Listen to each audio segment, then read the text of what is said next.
Clark. Real quick, can everybody pull out your orange sheet of integrity? The orange sheet of integrity. After today's talk, for those of you that would like a copy of the PowerPoint presentation and the slides and some of the notes, I'd be happy to send that to you. But one of the things that helps me, because I do speak to a couple hundred groups a year, is going through here. If you could just take a second to rate yourself, if you see at the bottom right here, on a scale of 1 to 10, with 10 being the best, how happy are you with your company's PR campaign? Obviously, if you don't have one, then probably be a 1, and if you had a great one, it might be a 10, but just so I kind of know where you're coming from. And then the second question is on a scale of 1 to 10, with 10 being the best, how confident are you that you have the tools needed? Some people here might go, hey, I know everything that you're talking about, so I don't need any of that stuff. Thank you very much.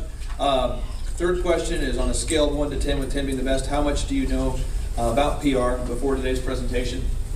And you can see the following questions, but if you'll just go ahead and fill that out there, that'll help me a lot there. And then if you put your name, phone number, and email after the event, I promise I won't spam you or send you a bunch of things in the mail over and over. But what I will do is I will send you a copy of the PowerPoint presentation, the slides, and any follow-up questions you have, you can just call me or email me and we'll help you out there. So this is for your benefit, for me to know where you're coming from. And so I'll give you just a second to fill that out. In the meantime, I'll just sing the Jeopardy theme song. Today's topic is how to use PR like the stars, the art of converting clicks into cash. My background, just so you know, I think that sometimes the content of what you're hearing should always be weighted by who are we listening to, why is this person credible. So I just want to give you a little bit of a background on who I am and my background. I was the SBA Entrepreneur of the Year, as Roger said. We have 9 businesses. We have 5 kids. I'm always working on something big. I try to avoid direct sunlight. I'm just kind of kidding, but my wife makes fun of me because I'm inside so much. I don't go out very much.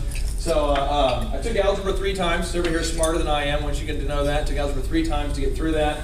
And I did take my ACT 3 times to get to college as well. So I want to encourage you guys that everybody here, if I can do this stuff, I promise that you can do it. Okay, so the 6 things we're going to go over today. The 6 things is 1 is what is the definition of public relations? 2, what are your business goals for this year? 3, how will viral and passionately positive PR help you achieve your goals? 4, why does PR work?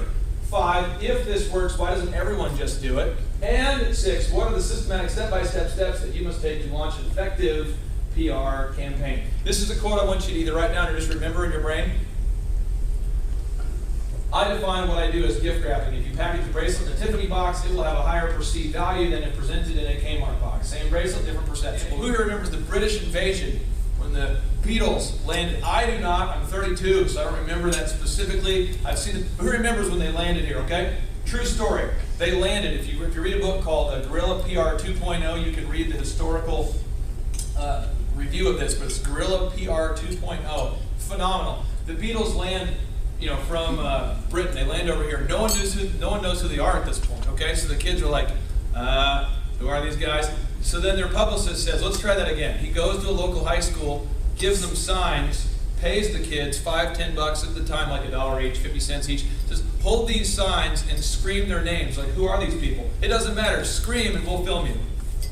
And then the Beatlemania, they took the photos, Beatlemania group, okay? Another example, a guy by the name of Frank Sinatra. They paid someone to faint in every crowd.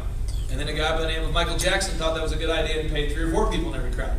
And so it perpetuated that. So it's, yes sir? You don't work for Obama, do you? No.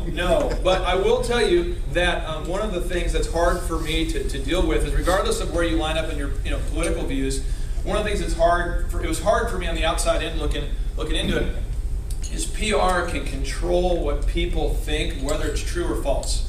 Now, I'm a Christian. I try to do everything in a way that I want to treat people that I want to be treated.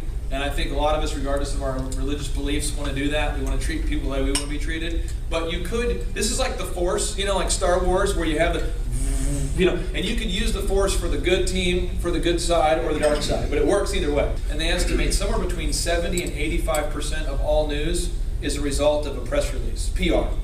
Somebody paid to shape your view. Over 70%. Every study says over 70%. Some say 71, some say 84. Isn't that kind of crazy though?